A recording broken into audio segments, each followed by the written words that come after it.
My name is Hensi, and I'm here with Naveen, who is the CEO of Crystal Intelligence.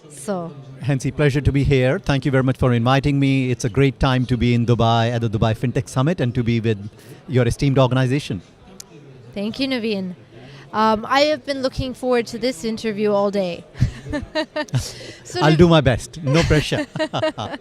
So Naveen is actually one of the earliest adopters of virtual assets, and you actually helped establish what we know is here today. So can you just explain that a little bit more, like how you got into it, what you did, and what your experience has been? Yeah, sure. So just like in my prior life, I was building Uber for trucks in India. I was an entrepreneur in India, and then I got hired by Ripple. So I joined Ripple, and I was working with them for 7 years, running Middle East and Africa. I was managing director for that, and also for South Asia. And I would say 7 years ago, when people thought about Bitcoin or digital assets or virtual assets, whatever you may call, they always thought about hijacking, kidnapping, bad things happening, and then essentially not to be able to use, and they just had a very, very negative view of digital assets, right?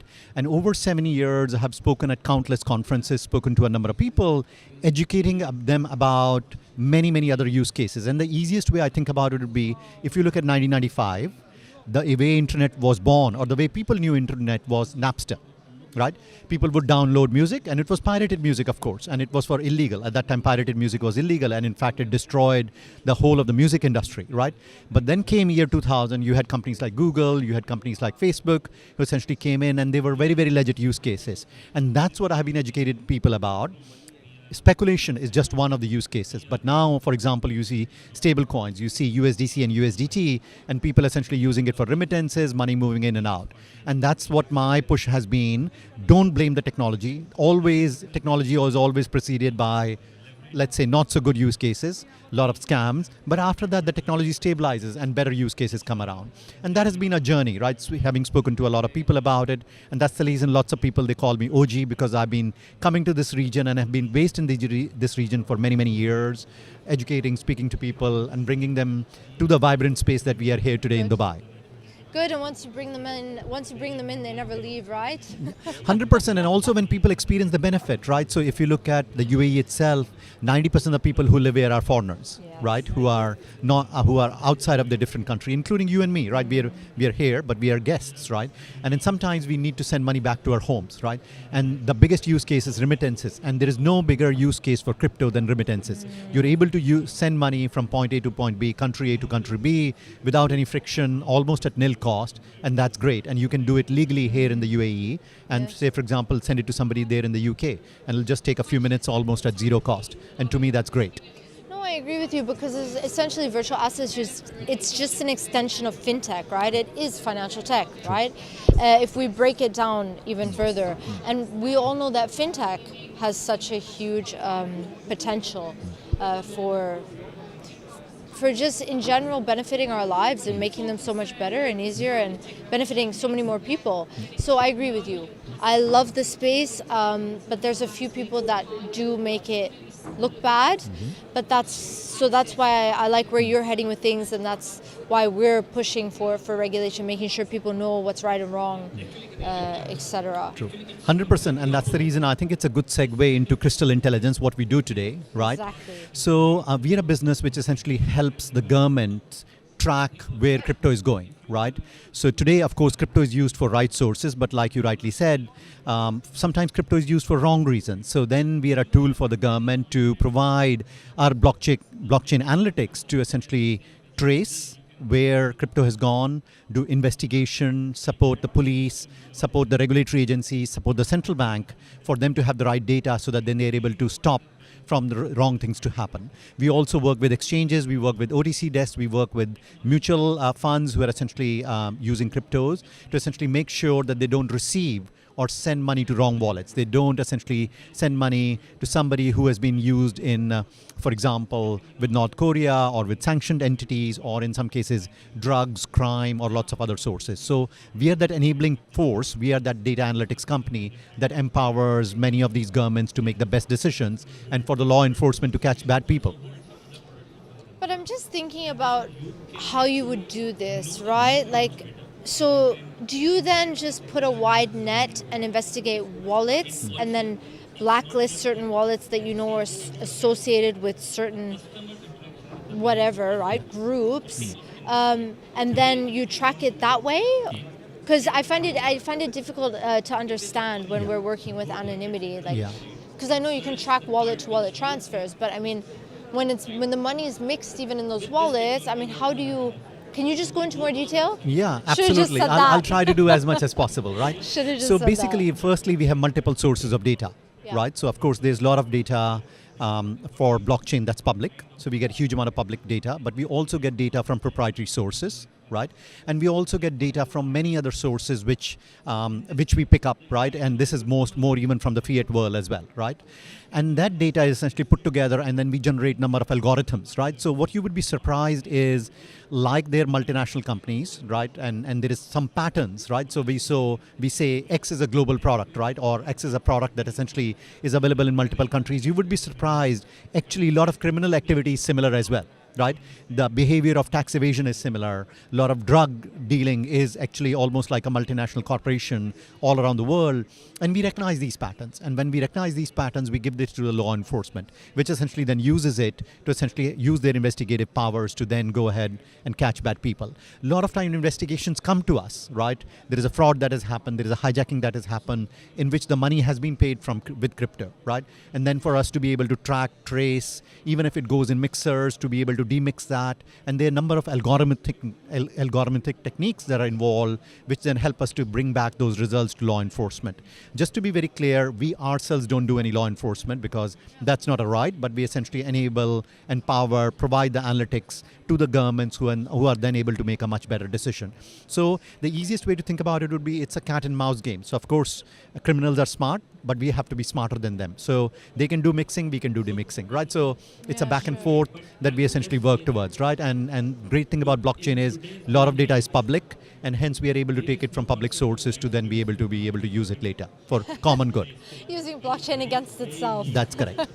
That's correct. Hey, And why that's the not? power of blockchain, right? In Yes. some way, if you have heard of this proverb called as the best antiseptic in the world is transparency. Sorry, best antiseptic in the world is sunlight, because it creates transparency, Yeah. right? So same way, because blockchain data is public, it's the best antiseptic in the world against crime, because then you're able to use that data, like you rightly said, to know areas that we don't want to go towards, areas that are not conducive for humans to progress. But how would you know if a payment has been? So, say for example, there's a deal that happens. How would you know that there was a crypto payment involved? Yeah. So crypto payment is always on blockchain. So for example, Right. money moves from a Bitcoin wallet to another Bitcoin wallet. Understood. So of course we wouldn't know the purpose that it's been there for, right? So if hypothetically a person A has transferred money to person B, I would know, but I would not know the purpose of it. Of course, you're right. But how would you just know it happened in general? So you had said previously, you were like, okay, if we know that there has been a transfer of a crypto or virtual asset or whatever, Sure. then you can trace where it came from or where it's going, etc. But how, in a situation, say where there is a kidnapping or whatever, that doesn't really relate. But how would you know that there was virtual assets or crypto involved? Yeah, so firstly, we run our own nodes. Lots of times we get 100% of the data on the nodes on most of the chains that we cover. And we do huge amount of analytics. Also, we have got huge amount of history. So we started in 2016 as a company. We are a European Union-based company. We're headquartered in Amsterdam. And from 2016 to 2018, all we did was research. We got all the data, we did the research, we developed our algorithms. We have an absolutely great understanding of how crypto is used from one place to another. What are some of the common patterns in the country? How do exchanges work? How do nested exchanges work? How do fake exchanges work? There is a huge amount of, let's say, inner working in this world, which we are very aware of, which a normal person cannot see, right? And because of that, we have an understanding, right? Of course, we are not using that understanding for any nefarious activity. We only use it when it is required.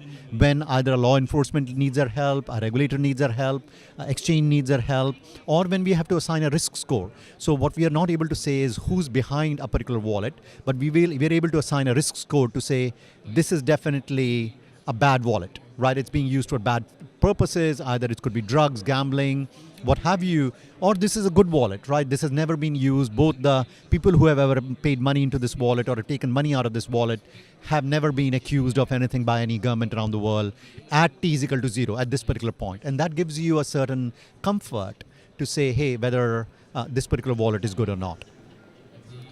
I have so many questions. I'll try to answer some of them which I can within the No. parameters. It's Yes. okay. I honestly, my brain is just reeling. Like, I think I could sit and ask you questions for the next 24 hours. But let me switch gears slightly, because look, I'm glad that you guys are doing this in the space, because like you were saying, people will always find a nefarious way to kind of do things through anything, and so with more and more people coming into this space and becoming familiar with transacting in crypto, it needs to be that there are companies like yours that help the police and the law enforcement agencies to do exactly this. Yeah. So Yeah, I would say three things need to be in place. Firstly, the governments need to publish regulations. Yes. They need to say what is wrong, what is right, what is customer protection, what is not, so that everybody can follow those rules. Some governments have not done that, like VARA, for example, here in the UAE, has done an exceptional job. Similarly, in Singapore, an exceptional job has been done. But some countries are still very behind. In European Union, we are seeing MiCA coming in, and that's essentially laying the groundwork for that, right? So that's one. Second thing is, like you rightly said, companies like us, because we are part of the ecosystem. So once somebody's licensed or registered, we work with that company to essentially make sure what they're doing is safe, secure, right? And the third is enforcement, right? The police, the counter-terrorism divisions, they themselves have to understand and have to have the knowledge of crypto, so that when something wrong happens, they're able to take enforcement action. And when people hear, oh, yeah, you know what, I can get caught by doing the wrong thing, then automatically the appetite to do crime reduces, right? And this should happen in every arm of the government. It is becoming better, but still there is some way to go. I think there's always a way to go, like especially because laws and regulations are so reactive as opposed to proactive, because they cannot really be proactive to cover everything, right? And the bad apples will always find more. Yes. There will always be bad apples, and they will always find something bad to do. So, but that's good, and I'm sure you guys are constantly evolving with that. And were you involved with any of the discussions with MiCA or all of that stuff? And do you think that what they're bringing out might actually, provide those guidelines that we just spoke about or that you suggested? Yeah, I mean, with most of the regulators, we are involved in either in advisory capacity or in a education capacity, right? Essentially helping them to understand, because if they understand it well, then they will be able to come up with laws through which then a better monitoring system can be put in place, right? So with almost all governments around the world, we have a great dialogue in which we support them. And again, lots of time we just support them pro bono, right? We just want to help them to essentially build their capacities. And after that, once they have, then these licensed firms know what is right or wrong, and then are able to do business far more efficiently. So like, for example, in case of MiCA, there are two sets of things. So one, of course, you have to get yourself licensed if you are within the European Union, but also if you are doing reverse solicitation. That means if you are trying to attract money or any kind of investment scheme or any kind of crypto scheme, even from a European Union citizen. And I think this is very good, because you're essentially saying my customers will get protected, customers in European Union will get protected, even if you are an institution that's based outside of the EU. And to me, laws like this are highly progressive, because they essentially help and customer protection is put in place. Agreed. Yeah. And what happens when you find one of these wallets? Yeah. So Gets frozen? yeah, no, so we don't do anything. So we only Right. provide the information. Okay. After that, law enforcement takes its own course. They essentially interact with the owner of the wallet or the exchange, depending upon where the wallet is essentially there, Okay. to essentially take the next step. So gotcha. for us, our role stops at analytics, Sure. right, at providing the information. Right. And after that, the regulator or the law enforcement essentially takes its best decision, whatever is allowed in that particular court of law. That's right. I remember you saying before. You guys are not the vigilantes. That's correct. And that's not our place Exactly, to be. of Absolutely. course. Yeah. And that's where it's very interesting you should say that, because that's where the division of the state and so you guys are the analytics, but you don't enforce the laws. That's where the division comes in. That's correct. Where the people that information are. Yeah. So I completely agree with the division of, what do you call it? Something in state. Yeah. Yeah. I mean, church and the state Church earlier is, it was, well, right? But in this okay. case, analytics So and the we'll state. cut that. Yeah, we'll definitely cut that. Yes. No, it's not good to, Yeah. But analytics in the state, we can That's just stop it at that point. Absolutely, yeah. So, do you guys only work then with governments and businesses, or can other people? So, for example, can a regulated entity hire you guys to, for example, audit its tokenomics or something like that, or could a company hire you, like let's say like an SME, hire you guys to potentially do an investigation? Yeah. So SME And can. to what extent? Yeah. So I think Yeah. the first question that you ask about regulators, the answer is yes. They can hire us to do audit, forensic, monitoring, Yeah. lots of others. Like because the same data can be used to produce different kind of reports depending upon what the regulator requires. Right. Generally, we don't work with SMEs directly on investigations because Yeah. we want them to report to the law. Exactly. And then work with the legal apparatus in that particular country, right? Because what we don't want to be seen as doing anything which is not allowed, Yeah. which is not in compliance with the letter and the spirit Exactly. of the law. Absolutely. Yeah, But if exactly. you're a licensed firm, so for example, if you're a bank, then you have certain regulatory approvals to essentially do investigations, right? Like for example, they would sometimes investigate fraud before knowing about it, right? And then we help them with that. Yeah, after I asked it, like my brain was also like, Sure. again, there's a conflict of interest, right? Not only for you guys in terms of who you can work for, but then also it might be an abuse of power That's for an SME or whatever to That's be able to correct. hire you guys to do an That's investigation. correct. And also So- sometimes then you don't know whether it's the person who's acting it or the SME who's acting it. So you just have to be Yeah. careful that we offer our magical powers or superpowers to only people who deserve it and need it. Okay, is there anything else that you would like to cover? Yeah, I think what I would say is for role of podcasts like yourself, there is a huge role in advocacy, Yes. right? And in multiple ways. So there is a lot of advocacy that needs to be done with the government, which you're already doing, I suspect, right? But also informing people about scams, right? Because a Yes. lot of people are just gullible, right? There is a huge amount of, Yes. it's called pig butchering, right? For example, now it's called romance scams, right? Where people are dating somebody online and they don't realize, and there's small amount of money in crypto is essentially being paid to them, and then people end up really getting hurt and of course financially unwell Yeah. because of lots of things that are happening. So I mean, for podcasts like yourself, my urge would be do call out a lot of these scams so that people who have not been affected by it, they know they can become educated, they know that there are bad people out there and they can save themselves. So my request to you as a podcast host would be that. How do they call out these scams? Like, is there a way that some of the, and I'll just finish on that, just so that people also know. Sure. Is there a way that they can go to the police about something? I mean, I know it probably differs from country to country. Yeah. But do you know in which countries like they would be able to go to the police and say like there's been something that's happened? Yeah, so in virtual almost in asset every space? country. So in every country where you have been cheated, you are able to go to the police, right? So and then you're able to, of course, complain to the police, right? In some cases, police may be better equipped. In some cases, it is not. But I was coming even before that, prevention, right? For people to just know, hey, you know what? There are people out there who essentially they're constantly trying to cheat you. They will ask you to open an account. They'll ask you to open a DeFi wallet, and then slowly ask you to essentially send them money. But this is just the old scam schemes in new wine bottles. Yeah, And true. essentially for people to be careful. So thank you, Naveen, for being on here, and to everyone who thought that they could get away with shady things. Your time is coming. Yeah. Thank you very much. Pleasure to be with you. Thank you, Naveen. Thank you. Take care. Very insightful.